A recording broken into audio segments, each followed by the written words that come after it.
So inflation is sitting at 16.5%. But here's the thing. Zambian government bond yields, and yes, by yields I mean the interest rates or returns on government bonds, have been falling all year.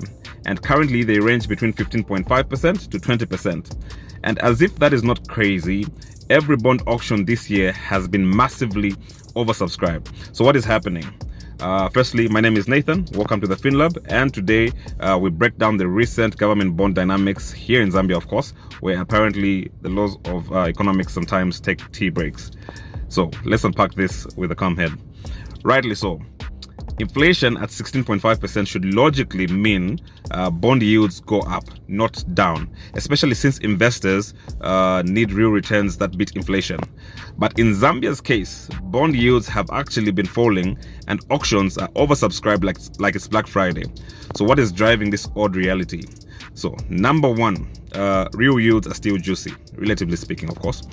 Real yields are basically the bond yield minus inflation.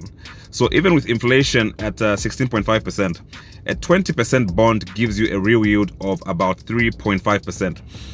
In a world where real yields in many developed markets are negative, that's actually not bad at all, right? So institutional investors, especially pension funds and insurance companies, see this as a bargain.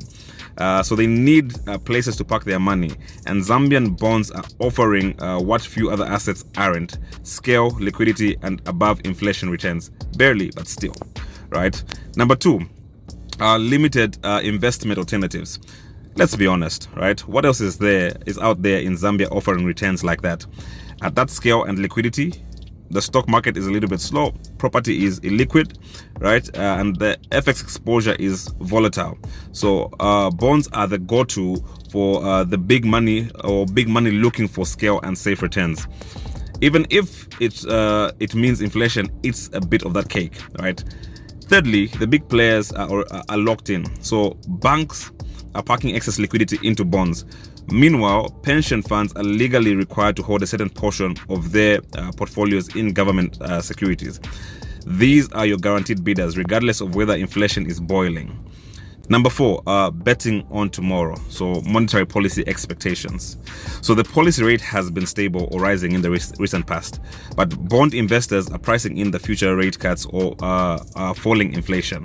So they are locking in yields now before they fall further. So it's basically like buying mangoes in season because you know they'll triple in price the next month. Number five, government is playing it cool, right? So the Ministry of Finance isn't panicking about borrowing costs. In fact, they might be limiting how much they are borrowing at the auctions, which keeps supply tight.